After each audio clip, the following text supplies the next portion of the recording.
Hello നമസ്കാരം. Happy new year. 2026 ആദ്യമായിട്ട് ചെയ്യുന്ന വീഡിയോ ആണ്. ലാസ്റ്റ് ഇയറിൽ അവസാനം ചെയ്ത വീഡിയോയ്ക്ക് നല്ല റെസ്പോൺസ് ആയിരുന്നു. കുറേ നാളായിട്ട് സംസാരിക്കണമെന്ന് വിചാരിച്ച സബ്ജക്റ്റാണ്. അന്നെങ്കിലും അത് പറഞ്ഞേ മതിയാവൂ തോന്നിയിട്ടാണ് അങ്ങനെ ഒരു വീഡിയോ ചെയ്തത്. അന്ന് ആ വീഡിയോ പോസ്റ്റ് ചെയ്ത ദിവസം എൻ്റെ സിസ്റ്റർ എന്നെ വിളിച്ചിട്ട് പറയുണ്ടായി, ഈ വർഷം നീ ചെയ്തതിൽ ഏറ്റവും നല്ല വീഡിയോ ആയിരുന്നു ഇതെന്ന്. ഒരുപാട് കമൻറ്റ്സ് വായിച്ചപ്പോൾ എത്രമാത്രം റിലേറ്റബിൾ ആണ് ഈ സബ്ജക്റ്റ് എന്നുള്ളത് പിന്നെയും ബോധ്യപ്പെട്ടു. എനിവേ, ഈ വർഷം നല്ല വാർത്തകൾ നമുക്ക് കൂടുതൽ കേൾക്കാൻ ഇടവരട്ടെ എന്നും എല്ലാവരുടെയും ജീവിതത്തിൽ നല്ല കാര്യങ്ങൾ കൂടുതൽ സംഭവിക്കട്ടെ എന്നും ആശംസിക്കുന്നു. ഇന്ന് തിരുവാതിരയും കൂടെയാണ് കേട്ടോ. ഞങ്ങളുടെ കുട്ടിക്കാലത്തൊന്നും ഒരുപാട് റിച്വൽസിന് പ്രാധാന്യം ഉണ്ടായിരുന്നില്ല. ഒന്നാമത് അങ്ങനെ പിന്തുടർന്ന് പോകാൻ വേണ്ടിയിട്ടുള്ള സമയമൊന്നും അമ്മയ്ക്ക് ഉണ്ടായിരുന്നില്ല. അമ്മയ്ക്ക് ജോലിക്ക് പോകണം, വീട്ടിലെ കാര്യങ്ങൾ നോക്കണം, അങ്ങനെ വളരെ തിരക്ക് പിടിച്ച അമ്മയായിരുന്നു. ഇപ്പോൾ റിട്ടയർമെൻറ്റൊക്കെ ശേഷമാണ് അമ്മ കുറേയെങ്കിലൊക്കെ എന്തെങ്കിലുമൊക്കെ ചെയ്യണത്. പണ്ട് വീട്ടിൽ വിളക്ക് വയ്ക്കുക, നാമം ജപിക്കുക എന്നൊക്കെ പറഞ്ഞാൽ കൂടുതൽ ഞാനാണ് ചെയ്തിരുന്നത്. പിന്നെ അമ്മയുടെ തിരക്കൊഴിഞ്ഞപ്പോൾ അമ്മ അത് ഏറ്റെടുത്തു. എന്നും മുടങ്ങാണ്ട് വിളക്ക് വെക്കണതും വൈകിട്ട് നാമം ജപിക്കണതൊക്കെ അമ്മ തന്നെയാണ്.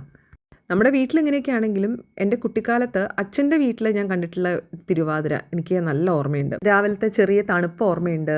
പിന്നെ അച്ഛൻ്റെ വീട്ടിൽ തെക്ക് വശത്ത് പറമ്പിൽ ഒരു വലിയ പ്ലാവ് ഉണ്ടായിരുന്നു. ആ പ്ലാവിൽ നല്ലൊരു ഒന്നാന്തരം ഊഞ്ഞാൽ കെട്ടിത്തരുമായിരുന്നു.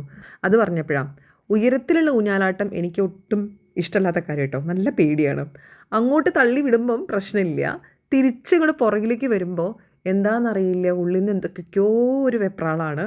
പലപ്പോഴും ഞാൻ അങ്ങനെ ആ വരുന്ന വരവിൽ താഴേക്ക് ചാടിയിട്ടുണ്ട്. അങ്ങനെ ഞാൻ പറയും, എന്നെ ഊഞ്ഞാലാട്ടരുത് എന്നാണ്. നമ്മളിങ്ങനെ വെറുതെ ഇരുന്ന് വളരെ പതുക്കെ കുഞ്ഞു കുഞ്ഞ് ആട്ടങ്ങൾ കൊടുക്കുമ്പോഴത്തേക്കും ഏതെങ്കിലും ചേച്ചിമാരോ ആരെങ്കിലും വന്ന് പുറകുന്ന് തള്ളുമ്പോൾ ഞാൻ അപ്പോഴേ പറയും, ഞാൻ താഴേക്ക് ചാടുകയെന്ന്. അത്ര പേടിയായിരുന്നു എനിക്ക്. പിന്നെ അന്നത്തെ കാലത്ത് ഏറ്റവും നല്ലൊരു ഓർമ്മയാണ് ഈ കൂവ. വീട്ടിൽ കൂവ കൃഷി ചെയ്യുമായിരുന്നു, അതായത് നമ്മളെ വീട്ടിലേക്കുള്ള ആവശ്യത്തിന്. എന്നിട്ട് സ്ത്രീകളൊക്കെ കൂടെ, അതായത് വീട്ടിലെ വല്യമ്മ, അങ്ങനെ ചെറിയമ്മമാർ, ഇവരൊക്കെ ഇതൊക്കെ ഇടിച്ച് ഇങ്ങനെ പിഴിഞ്ഞെടുക്കണതും പൊടിയാക്കണതും ഇങ്ങനത്തെ കുറേ കാര്യങ്ങൾ. അങ്ങനെ തിരുവാതിരയുടെ ഏറ്റവും വലിയ ഹൈലൈറ്റാണ് ഈ കൂവ വിരകിയത്. അതേമാതിരി പുഴുക്കൊക്കെ ഉണ്ട്, പക്ഷേ ഞാൻ കൂവ വിരകിയതിൻ്റെ ആളായിരുന്നു കേട്ടോ. ഇന്നിപ്പോൾ വീട്ടിൽ അമ്മ ഉള്ളതുകൊണ്ട് ഇവിടെ രാവിലെ കൂവ വിരകി പപ്പടമൊക്കെ കാച്ചി തന്നു.